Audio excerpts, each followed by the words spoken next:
Episode की starting में हमें एक सबवे दिखाया जाता है जहाँ पे एक जो लड़का होता है वो वहाँ पे जा रहा होता है। फिर सेकंड में हमें दिखाया जाता है कि जो वो लड़का होता है वो बीच में चल रहा होता है और उसके आगे पीछे कई सारे लड़के होते हैं और वो जो लड़का होता है वो अपना फ़ोन में अलग ही व्यस्त होता है। और जो वो लड़के होते हैं जो उसके आगे होते हैं वो एक लड़के का पर्स जो होता है वो चोरी कर लेते हैं और ये जो अपना मेन कैरेक्टर होता है वो देख लेता है और वो उस लड़के को कहता है कि जो तुम्हारा पर्स है वो तुम्हारे पास नहीं है, वो किसी ने चुरा लिया है। और वो फिर जिसने चुराया होता है उसकी जो गैंग होती है पूरी वो वहाँ से भागने लग जाती है।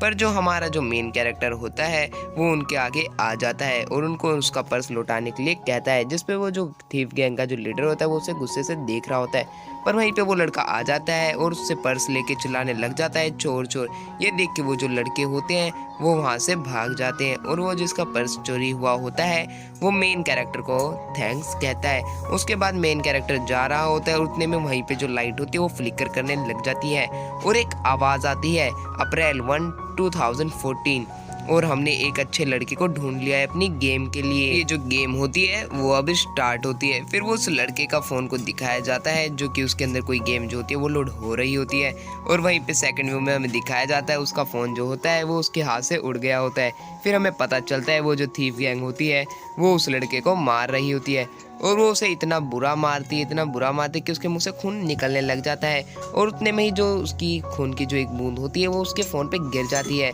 और जो वो फ़ोन होता है वो उसकी खून को एनालाइज करके उसे कहीं टेलीपोर्ट कर देता है। वहीं पे फिर हमें एक बूढ़े आदमी को दिखाया जाता है जो कह रहा होता है, मास्टर उठिए, मास्टर उठिए। और उतने में ही जो अपना मेन कैरेक्टर होता है वो अपने हाथ को देखता है और वो सोचता है, यार इतना नॉर्मल मैं तो था ही नहीं। और उतने में वो देखता है अगल बगल के लोगों को और उतने में ही एक आदमी कहता है, तुमने तो मेरे को पागल ही बना दिया था। उसके पास जाता है पर उतने में जो अपना मेन कैरेक्टर होता है वो उसे दूर कर देता है और पूछता है कि आप कौन हो, जिस पे वो कहता है कि मैं तुम्हारा फादर हूँ। जिस पे जो अपना मेन कैरेक्टर होता है वो कहता है, मेरा फादर जिसकी इतनी सारी दाढ़ी है। और फिर अगल बगल की जगह देखने लग जाता है और उसके बाद जो वहाँ पे जो एल्केमिस्ट आया होता है वो कहता है कि इसकी टेम्परेरी मेमोरी लॉस हुई है और वो फिर वहाँ से चले जाते हैं। उनके जाने के बाद जो अपना मेन कैरेक्टर होता है वो खड़ा होता है और उसके अगल बगल में न्यूमेरिकल नंबर चलने लग जाते हैं और जो वहाँ का सामान होता है वो भी हवा में उड़ने लग जाता है, जिसे देख के जो वो अपना मेन कैरेक्टर होता है वो थोड़ा डर जाता है और सारा सामान फिर अपने आप ही नीचे आ जाता है। उसके बाद हमें एक आवाज़ आती है और हमें पता चलता है वो एक एआई होती है, जिसे वो उनका नाम जिंगबाई बताती है और कहती है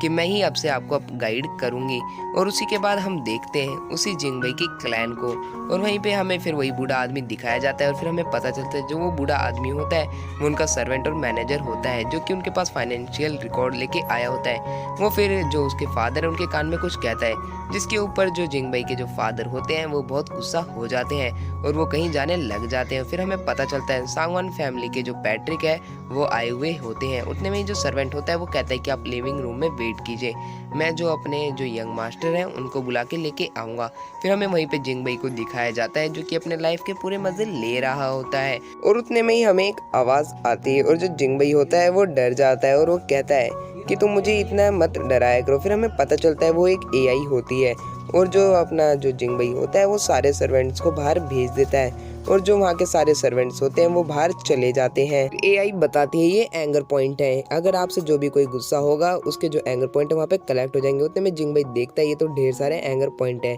जिसपे एआई बताती है कि जो आपके फादर हैं वो आपसे बहुत गुस्सा है, इसलिए जो उनके एंगर पॉइंट्स है वो यहाँ पे कलेक्ट हो गए हैं। फिर जिंगबाई कहता है एंगर पॉइंट्स कलेक्ट करके मैं अपनी जो कल्टीवेशन है उसको आगे पहुँचा सकता हूँ, क्या ये मेथड किसी और ने यूज़ किया है? जिसपे वो एआई बताती है कि अभी तक तो ये जो मेथड है किसी ने भी यूज़ नहीं किया है, क्योंकि ये जो यूनिक मोड है जो कि आपको ही ये मिला है ये कल्टीवेशन का। उतने में जो जिंगबाई होता है वो कहता है फिर तो अच्छी बात है, मैं आराम करूँगा। जिस पे वो जो एआई होती है वो उन्हें बताती है अगर आप अपना लेवल अप नहीं करोगे तब आप जो बुरी स्पिरिट्स हैं उनसे आप मारे जाओगे कोई ना कोई विलेज में। जिस पे जो जिंगबाई होता है वो थोड़ा डर जाता है और वो इमिडिएटली खड़ा होता है और वहीं पे फिर उनका सर्वेंट आ जाता है और वो सर्वेंट बताता है कि आपके जो फादर हैं उन्होंने आपको लिविंग रूम में बुलाया है। शैंगवान फैमिली के जो पैट्रिक हैं वो वहाँ पे आ गए हैं और वो आपकी जो एंगेजमेंट है उससे रिलेटेड आपसे बातें करना चाहते हैं। फिर वहीं पे हमें उस पैट्रिक और जिंगबाई के फादर को दिखाया जाता है जो आपस में बात कर रहे होते हैं और वो जो पैट्रिक होता है वो पूछता है आना किधर है। मैं बताना चाहता हूँ आना जिंगबाई का बड़ा भाई है और जिसपे उसके फादर कहते हैं कि वो अभी वूजी सेक्ट में काम कर रहा है, जिसपे वो लड़की कहती है कि मैं भी जिंग नान से मिलना चाहती हूँ। फिर वो जो पैट्रिक होते हैं वो जिंगबई की बेइज्जती करने लग जाते हैं। वो कहते हैं कि जो जिंगबई है वो सुंदर भी है, उसकी पर्सनैलिटी भी अच्छी है और वो दिखता भी ठीक ठाक है, बट जो उसकी कल्टीवेशन है वो थोड़ी बेकार है। फिर वहीं पे हमें जिंगबई का सीन दिखाया जाता है जिसके जो एंगर पॉइंट होते हैं वो 108 हो गए होते हैं, जिससे जिंगबई देख के बहुत हैरान होता है। और वहीं पे जो एआई होती है वो कहती है कि अब आपका लेवल अप हो सकता है, क्या आप लेवल अप करना चाहते हो, जिसपे जो जिंगबई होता है वो अपना लेवल अप कर लेता है और उसके जो एंगर पॉइंट होते हैं वो 8 हो गए होते हैं। फिर हमें उसका लेवल अप होते हुए दिखाया जाता है, उसके अगल बगल न्यूमेरिकल नंबर फिर से चलने लग जाते हैं, उसका लेवल अप हो गया होता है। में ही वो उनका जो सर्वेंट होता है वो कहता है कि आप लेवल 1 क्यू गैदरिंग रेल में आ गए हो, जिसके ऊपर जो जिंगबई होता है वो अपनी पावर का यूज करता है और जो उसके जो फिर से जो एंगर पॉइंट होते हैं वो बढ़ गए होते हैं। उसे देख के जो एआई होती है कहती है आपके फादर गुस्सा हो रहे हैं, जिसके ऊपर जो जिंगबई होता है वो कहता है फिर यहाँ से जल्दी चलो।